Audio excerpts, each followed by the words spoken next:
Restart cutting कर देंगे बाद में टेक्निकल सा है।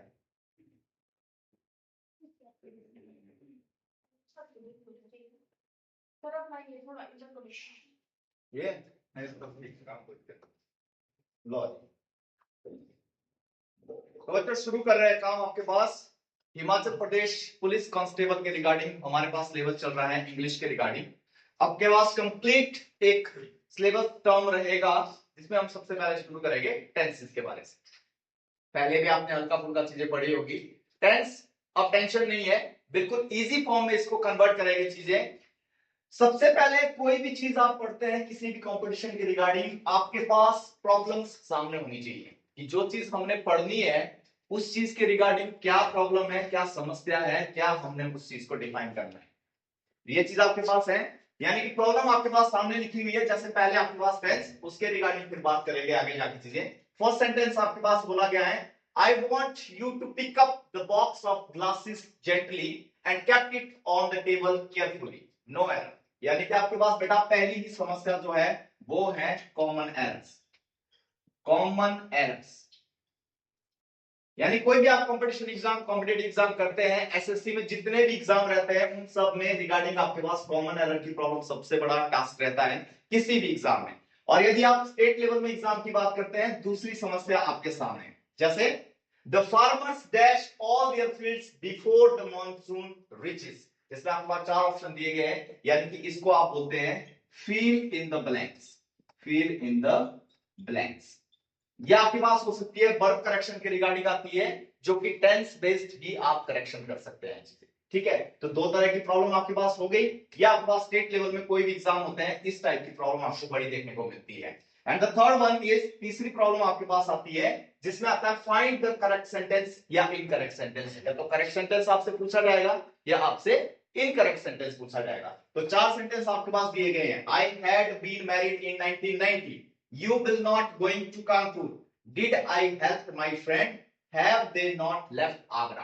इसमें से आपको एक करेक्ट सेंटेंस फाइंड आउट करना है। तीन सेंटेंस आपके पास इनकरेक्ट दिए गए। तो कुल मिला के आपके पास ये समस्या है। इन समस्याओं का सॉल्यूशन अब जाके डिफाइन करेंगे। सबसे पहले आपके पास मेरा थोड़ा सा पढ़ाने का तरीका अलग है। अलग मतलब ये कि सबसे पहले आपको क्या करवाया जाती है चीजें, आपको सबसे पहले बताया जाता है सॉल्यूशन के बारे से। और सॉल्यूशन तभी मिलेगा जब आपका प्रॉब्लम का पता हो। यही सबसे बड़ी प्रॉब्लम रहती है स्टूडेंट्स की कि सबसे पहले सॉल्यूशन ढूंढने लग जाते हैं। अब सॉल्यूशन कैसे मिलेगा जब आपके पास प्रॉब्लम का ही पता नहीं है। तो तीन प्रॉब्लम ये आपके पास है जो रिगार्डिंग रहेगी टेंस के। अब बात करते हैं टेंस की। टेंस क्या है? टेंस के रिगार्डिंग आपके पास टेंसेस आप सभी ने बड़े सुने होंगे चीजें। टेंस मतलब काल, काल मतलब टाइम, टाइम मतलब वर्क। यानी कि हाँ, आपने दो चीजें बड़ी ध्यान करनी, एक होता है टाइम और एक होता है वर्क। दो चीजें बिल्कुल डिफाइन करना आपने इजी वे में। टाइम और वर्क मतलब किस समय में कितना काम हो रहा है और किस लेवल पे काम हो रहा है, वो चीज आपके पास क्या कहता है, टेंस कहता है। और टेंसेस आपके पास बिल्कुल डिफाइंड है। तीन टाइप से आपके पास टेंसेस रहते हैं। एक आपका रहता है प्रेजेंट, एक आपका रहता है पास्ट और एक होता है फ्यूचर। फ्यूचर ठीक है, तीन टाइप के आपके पास टेंसेस रहते हैं। हर टेंस का आपके पास क्या है, तीन पार्ट, चार पार्ट। चार पार्ट में इसको आप डिवाइड करते हैं। जैसे आपके पास फर्स्ट आता है इंडेफिनेट, इंडेफिनेट। दूसरा आपके पास होता है कॉन्टिन्यूअस, कॉन्टिन्यूअस, परफेक्ट और fourth one is perfect continuous, perfect continuous. ये चार आपके पास टेंसेस रहते हैं। हर एक में प्रेजेंट में भी यही रहेगा, पास्ट में भी यही रहेगा, फ्यूचर में भी यही है चीजें। इनके रिगार्डिंग जो सबसे बड़ी प्रॉब्लम है इसको डिफाइन करते हैं चीजें। और प्रॉब्लम क्या है, सबसे पहले फाइंड आउट करते हैं प्रेजेंट इंडेफिनेट, पास्ट इंडेफिनेट और फ्यूचर इंडेफिनेट। इन सब में आपके पास प्रॉब्लम्स मिलेगी। Simple sentence, negative sentence, interrogative sentence, interrogative sentence और फिर आपके पास है नेगेटिव इंटरोगेटिव, नेगेटिव इंटरोगेटिव। हल्का सा डिफाइन कर देते हैं। सिंपल सेंटेंस, सिंपल सेंटेंस यानी कि हर सेंटेंस में आपके पास यदि आपने टेंस को काल के बारे से डिफाइन करना है तो सबसे पहले आपके पास हर सेंटेंस में आपको क्या मिलेगा, सब्जेक्ट। सब्जेक्ट यानी कि क्या हो सकता है, फर्स्ट पर्सन हो सकता है, सेकंड पर्सन हो सकता है, थर्ड पर्सन हो सकता है। I we first person, you second person, and he she it and they, ये आपके पास क्या है, थर्ड पर्सन है। ये सारे आपके पास सब्जेक्ट है। किसी का नाम हो सकता है, किसी का प्लेस का नाम हो सकता है, ये सारे के सारे आपके पास क्या रहेंगे, सब्जेक्ट। यानी कि कर्ता, जो काम किया जा रहा है वो आपका क्या रहेगा, सब्जेक्ट रहेगा। आफ्टर दैट जो फोकस होता है, सब्जेक्ट क्या काम करता है, क्या काम करता है, दैट इज वर्ब। वर्ब की आपके पास फर्स्ट फॉर्म। और आपको ये डिफाइन किया गया टाइम, किस टाइम के अंतर्गत कौन सा काम हो रहा है, ये आपको क्या बता रहा है, सिंपल सेंटेंस प्रेजेंट इंडेफिनिट का सिंपल सेंटेंस। वर्ब और वर्ब के साथ हमेशा होगा ऑब्जेक्ट। यानी कि फॉर एग्जांपल मैं आपको बताऊं, एग्जांपल क्या रहेगा, they go to school, they go to school. अब यहां पे चीजें थोड़ा सा आपको और डिफाइन करना है और पता लगाना है चीजें, यानी कि कुल मिला के बेटा प्रॉब्लम आपकी ये है, यही सब कुछ आपका सॉल्यूशन मिलेगा। ना आपको सब्जेक्ट की बात करनी है, ना आपको ऑब्जेक्ट की बात करनी है, सिर्फ और सिर्फ फोकस करना है वर्ब पर। कोई भी टेंस होगा यहीं पे आपके पास प्रॉब्लम आएगी। जैसे हमने पीछे अभी 3 सेंटेंसेस मैंने आपको दिए थे, उसमें आपको सिर्फ और सिर्फ प्रॉब्लम यही नजर आएगी, एकदम उसको भी डिस्क्राइब करेगी, चीजें पता करेगी उसका भी। वर्ब यानी कि आपके पास बात यहां बोल रहे हैं, यदि सब्जेक्ट क्या है, सिंगुलर है, सब्जेक्ट क्या है, सिंगुलर है, देन वर्ब के साथ क्या होगा, एस या ई एस का प्रयोग किया जाएगा। ये पहचान है कहां पे, प्रेजेंट इंडेफिनिट की फॉर्म में, सिंपल सेंटेंस। ठीक चीजें। और इसका भी एक्सेप्शनल केस है, एक्सेप्शनल केस यानी कि अपवाद। अपवाद हमेशा किसी भी लैंग्वेज में बड़ा भारी रहता है, और यही चीज आपके एग्जाम पॉइंट ऑफ व्यू से बड़ी इंपॉर्टेंट रहती है। अपवाद है आई और यू को छोड़कर, आई और यू भी क्या है आपका, सिंगुलर है। इसको छोड़ करके सिंगुलर कोई भी हो गए, यानी कि ही शी इट, ये आपके पास सिंगुलर है, कोई नाम है, कोई प्लेस का नाम है, कोई व्यक्ति विशेष का नाम है, तो आप बोलोगे ही शी इट के साथ आप क्या बोलोगे, एस या एस का प्रयोग करेंगे। बट यदि आई और यू सब्जेक्ट आपके पास मेंशन किया गया है तो आप क्या करेंगे, एस या एस का प्रयोग नहीं होगा। ये एक अपवाद केस है। दूसरी बात क्या बोली इन्होंने, यदि सब्जेक्ट क्या है, प्लूरल है, प्लूरल है, देन आपके पास प्लूरल हो सकता है, वी हो सकता है, दे हो सकता है, इसके साथ आप एस या एस का प्रयोग नहीं करेंगे, का प्रयोग नहीं करेंगे। ये आपकी पहचान है। यहां पे चीजें आपको पूरा पूरा फोकस करना है, यहां आपके पास सेंटेंस आएंगे। जैसे लाइक दैट, मैं एग्जांपल और दूं आपके पास कि she sing a song, is it a correct sentence or wrong? This is wrong sentence because she is a singular, और singular है तो आपके पास verb के साथ हमेशा क्या प्रयोग किया जाएगा, एस या es का प्रयोग। कंप्लीट बात, ये हल्का सा आपके पास चीजें हैं, और ये हुआ प्रेजेंट इंडेफिनिट का सिंपल सेंटेंस। एक दूसरी बात, इसी को आप देखेंगे चीजें तो प्रेजेंट इंडेफिनिट को पास्ट इंडेफिनिट में देखो, फिर पास्ट इंडेफिनिट का simple sentence same as it is, क्या सब्जेक्ट आपके पास यहां भी रहेगा, प्लस यहां पे बेटा बात वर्ब की आपको सेकंड फॉर्म मिलेगी, वर्ब की सेकंड फॉर्म, देन आपके पास ऑब्जेक्ट। यानी पहचान यहीं पे है, एकमात्र टेंस आपके पास मिलेगा पूरे टेंस सेक्शन में। 4 जो टेंस हमने बताए उन सब में सेक्शन में मिलेगा आपको क्या, वर्ब की सेकंड फॉर्म केवल एक मात्र, कहां, पास्ट इंडेफिनिट। और पास्ट इंडेफिनिट में जैसे she wrote a letter, she wrote a letter, I went to Agra, ये सेंटेंस आपके पास सारी चीजें। तो यहाँ पे क्या, वर्ब की सेकंड फॉर्म, यही बेटा आपके पास गलती यहाँ पे मेंशन की जाती है पेपरों में, यही चीज आपके पास वर्ब करेक्शन की रिगार्डिंग आती है, इसी में ही कॉमन एरर छुपा हुआ होता है।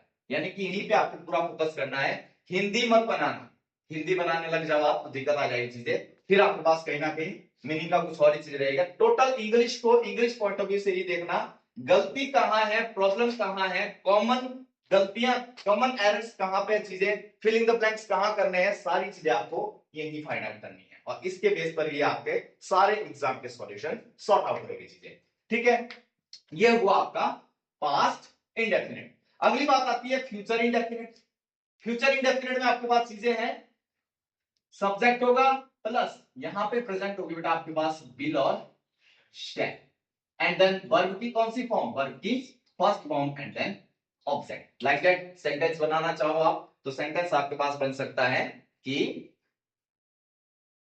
क्या सेंटेंस हो सकता है, एग्जांपल जैसे आपके पास दे दिए जाएं कि I will do your work, I will do your work. Same चीज हो रही है, सब्जेक्ट है आपके पास, विल का प्रयोग हो रहा है, डू है आपके पास, वर्ब है यानी कि वर्ब की कैसी है फर्स्ट फॉर्म है, देन आपके पास ऑब्जेक्ट है। चीजें पहचान आपके पास कहां पे चीजें आ रही है, गलतियां आपके पास यही चीज दी जाएगी, यही बार बार फोकस हो रहा है, इसी चीज पे आपने गौर करना है। ठीक चीजें, ये भी आपके पास कंप्लीट हो गया। तो टेंस कोई बड़ी सिरदर्द नहीं है, बहुत बड़ा टास्क नहीं है, क्योंकि हमारी सबसे बड़ी प्रॉब्लम पढ़ने की ये है कि हम वहां नहीं देखते हैं जहां समस्या है।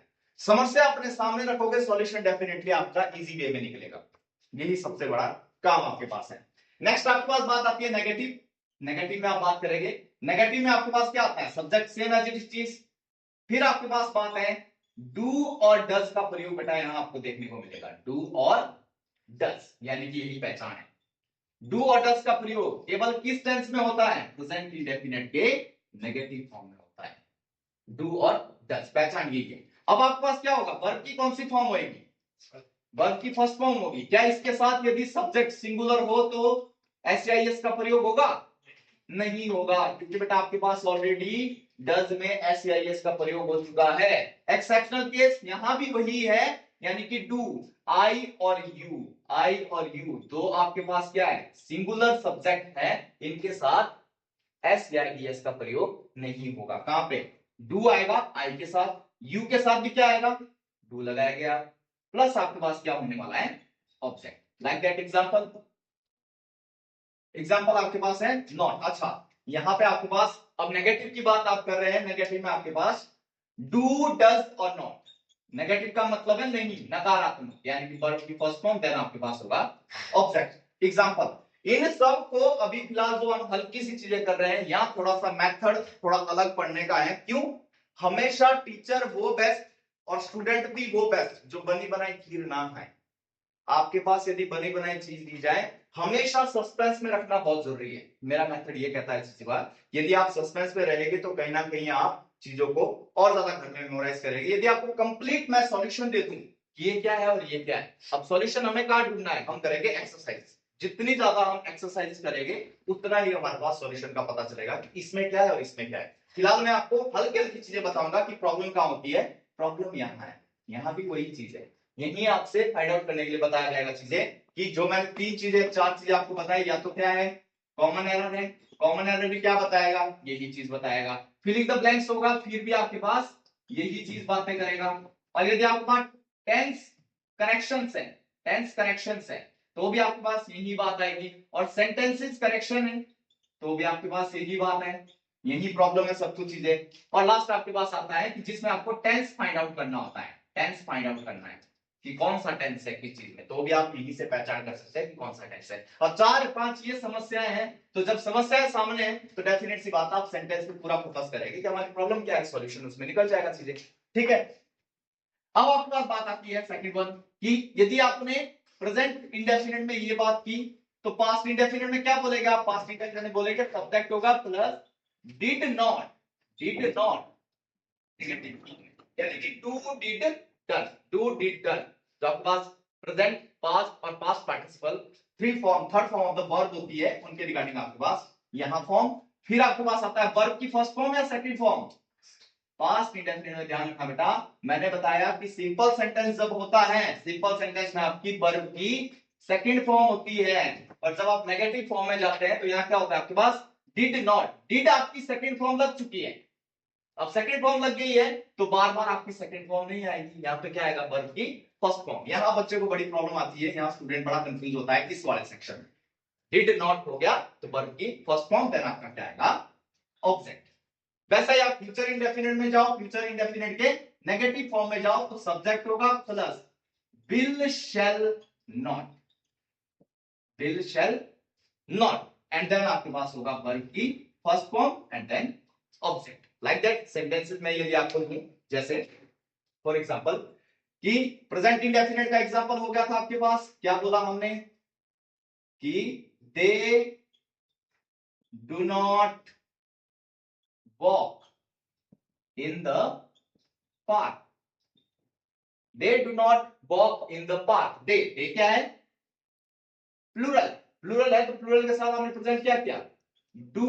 और यदि मैं बोलूं he does not sing a song, अब यहां ये चीजें करेंगे आप चीजें कि यहां पे क्या बोले डज, एससीआईएस का प्रयोग नहीं करेंगे। एससीआईएस का प्रयोग यहां एग्जामिनर क्या कर देगा, आपको एससीआईएस लगा देगा। जब आपको पहचान पता है कि एससीआईएस का प्रयोग हो चुका है, डज में लग चुका है, देन आप यहां नहीं करोगे। यही चीजें छोटी छोटी सी मिस्टेक रहती है ग्रामर एरर्स में, तो आपने ध्यान रखना है इन चीजों का भी। और अगली बात मैं बोलूं चीजें जो पास्ट में बात करेगा आप, सेम सेंटेंस चीजें like that I did not go to school. Logic sentence same चीजें बन रही है, पहचान आपके पास यहाँ पे है बात। ये देखो यहाँ डिड नॉट गो, यहाँ पे एग्जामिनर क्या कर देगा बेंड। यदि आपको कंप्लीट पहचान नहीं है तो एकदम आपकी गलतियां सॉर्ट आउट करना मुश्किल हो जाता है। और एग्जाम में जब बैठते हैं बेटा, एग्जाम में चीजें ये भी चलता पता कि कहाँ गलती है कहाँ नहीं है। मैथमेटिक्स से ज्यादा इंग्लिश को सॉल्व करने में समय लगता है। इंग्लिश आप देखते जाएंगे चीजें तो वहां पे ज्यादा समय आपको देखने को मिलेगा। क्यों? यदि आपके पास एरर्स के रिगार्डिंग कंप्लीट पता नहीं है तो वहां पे फाइंड आउट करना बड़ा मुश्किल हो जाता है। इसलिए तो इन चीजों को बड़ा ध्यान रखना चीजें।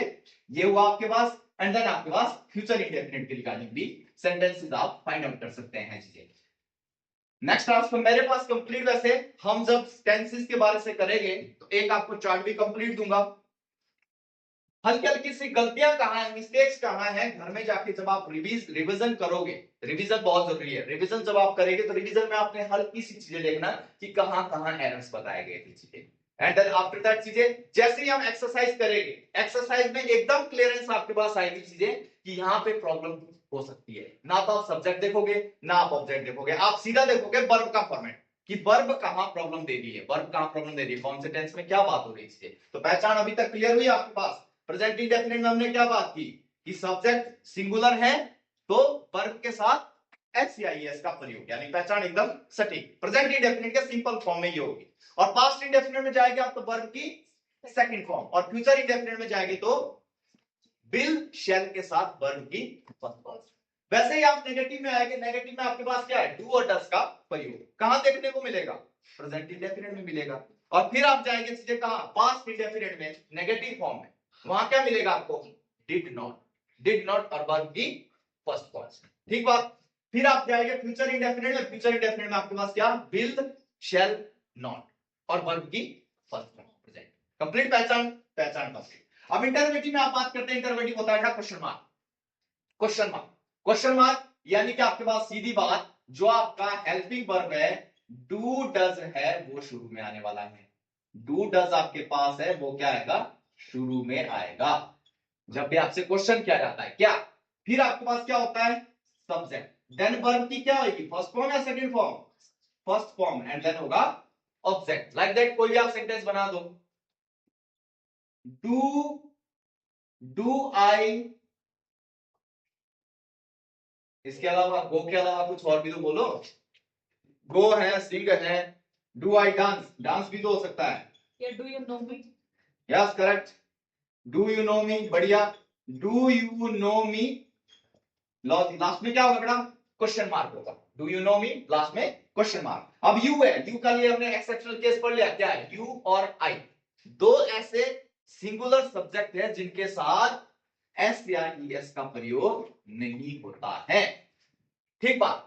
फिर आपके पास यहां पे चीजें, यदि आप पास्ट इंडेफिनिट में बात करोगे फिर से इंटरोगेटिव फॉर्म में, पास्ट इंडेफिनिट का इंटरोगेटिव फॉर्म आपके पास क्या होने वाला है, आपके पास होगा डिड शुरू में होगा, सब्जेक्ट होगा, वर्ब की फर्स्ट फॉर्म, देन आपका ऑब्जेक्ट। बिल्कुल सेम चीजें, बस पहचान यही समस्या है, यही समस्या है, यही आपके पास सारी पहचान है।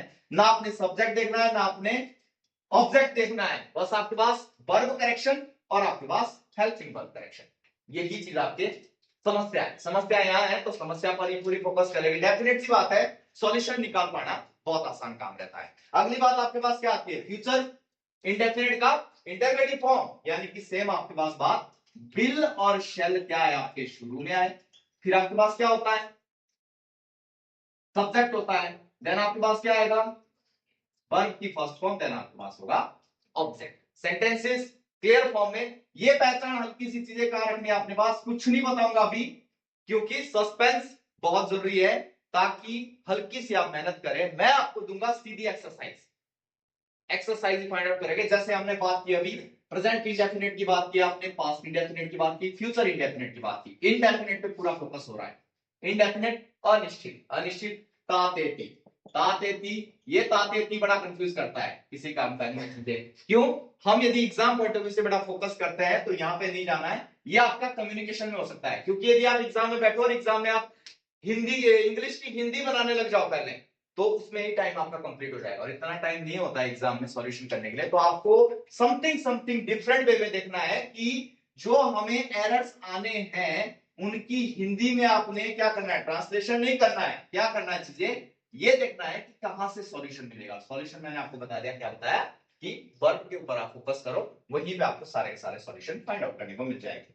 लास्ट आपके पास नेगेटिव इंटरवेटिव, ये भी थोड़ा सा पहचान बड़ी इंपॉर्टेंट है, पेपरों में यहां से क्वेश्चन बड़ा ज्यादा आता है। नॉट कहां लगाने हैं, बाकी चीजें कहां लगानी है, लाइक दैट। यहां पे आपके पास डू डज, डू डज की पहचान क्या है, present indefinite, present indefinite do does. यहां पे क्या है आपके पास, सब्जेक्ट, एंड देन क्या होगा बेटा, नॉट। ये थोड़ा सा पहचान बड़ी इंपॉर्टेंट रखने। आपके पास पेपरों में दे दिया जाता है डू डज नॉट, ऐसे किया जाएगा इकट्ठा, फिर आपके पास सब्जेक्ट दिया जाएगा, यानी कि कंप्लीट सेंटेंस फॉर्म जो है वो गलत हो जाएगी, ग्रामेटिकल एरर इसमें है। आपने क्या बोलना है, सब्जेक्ट होगा डू डज, सब्जेक्ट प्लस आपका नॉट, प्लस आपके पास होगा वर्ब की फर्स्ट फॉर्म, देन आपके पास आएगा ऑब्जेक्ट। ये है आपका प्रेजेंट इंडेफिनिट का नेगेटिव इंटरवेटिव फॉर्म। देन आपके पास बात आती है प्रेजेंट इंडेफिनिट, पास्ट इंडेफिनिट का नेगेटिव इंटरवेटिव। सेम वही चीज, बस यहां आप डिड लगा दो, बाकी आपका फॉर्मेट सेम। पहचान में गड़बड़ आ रही, कुछ भी नहीं, कुछ भी आपको समस्या नहीं आ रही चीजें। अच्छा, एक बार में यदि आपने कोई चीज पढ़ी तो बात तो नहीं बनती है, चाहे जैसा मर्जी व्यक्ति है, बात नहीं बनेगी। और दूसरी बात, और रटंती विद्या खतंती प्राण, ये भी समस्या चीज है, जितना रटेगे उतनी ही दिक्कत आएगी। आप रूल को पढ़ते जाओ, do does plus subject plus not plus verb की फर्स्ट फॉर्म प्लस ऑब्जेक्ट, रटते जाओ 5 मिनट के लिए याद हो जाएगा, बात नहीं पड़ेगी। अब आपको क्या चीजें, मैंने सॉल्यूशन दे दिया कि पढ़ने का भी तरीका है, और एक आपके पास जो स्ट्रेटेजी होती है ना, स्ट्रेटेजी होती है और गाइडेंस होता है, ये आपको बेहतर बनाता है। क्यों? यहां से आपको अपनी गलतियों का पता चलता है, गलती क्या है, गलती क्या है। अपने आप अपनी गलती फाइंड आउट करते करते उम्र बीत जाती है, बट आपको वही चीज बतानी है चीजें कि आप गलती कहां कर रहे हो, गलती आप कहां कर रहे हैं, इन चीजों में ही गलती हो जाती है। और यही चीज एग्जामिनर भी गलती करता है, यही चीज वो चाहता है कि आप गलतियों को फाइंड आउट करने में कितने सक्षम है, डिसीजन मेकर आप कितने अच्छे हैं, डेफिनेट सी बात आप चीजों को इजी वे में कर लेंगे। ठीक है, तो ये हुई आपके पास पहचान चीजें। हल्का सा काम करूंगा, हल्का सा आपके पास डायरेक्शन दूंगा, और जो मुझे चाहिए चीजें, स्ट्रॉन्गनेस आपके पास कहां आएगी, वो आएगी एक्सरसाइज से। तो कल आपके पास एक, हर एक का सेक्शन हमारा क्या रहेगा, एक हम करेंगे इंडेफिनेट करेंगे। इंडेफिनेट की फॉर्म मैंने आपको तीनों टेंसेस में कंप्लीट बताई, क्या क्या चीजें होती है। अब आपके पास कल के लेक्चर में एक कंप्लीट रहेगी एक्सरसाइज रहेगी। उस एक्सरसाइज में आपने मुझे चारों चीजों के बारे से कंप्लीट बताना है। एक आपका होगा कॉमन एरर, एक आपका होगा फिल इन द ब्लैंक्स। बिल्कुल ध्यान करना भी चीजें, एक बार में बात नहीं बनती है, मैं बार बार चीजों को बोलता हूं। बोलने का रीजन यही है कि जितने बारी आप बार बार चीजों को पढ़ेंगे उतने ही बारी आपको क्लियरेंस आएगा। तीसरी बात आती है आपके पास सेंटेंस करेक्शन। ये पेपर में बड़ा इंपॉर्टेंट रहेगा आपके लिए, खासकर यदि आप हिमाचल प्रदेश पुलिस एग्जाम की प्रिपरेशन कर रहे हैं, वहां पे आपको ये प्रॉब्लम बड़ी देखने को मिलेगी। And the last one is, जिसमें आप बोलते हैं टेंस फाइंड आउट करना है आपने, ये भी आपके पास समस्या रहेगी। चार आपके पास चीजों के रिगार्डिंग आपकी एक्सरसाइज रहेगी कल के लेक्चर में। तो आज के लिए धन्यवाद, फिर मिलते हैं कल।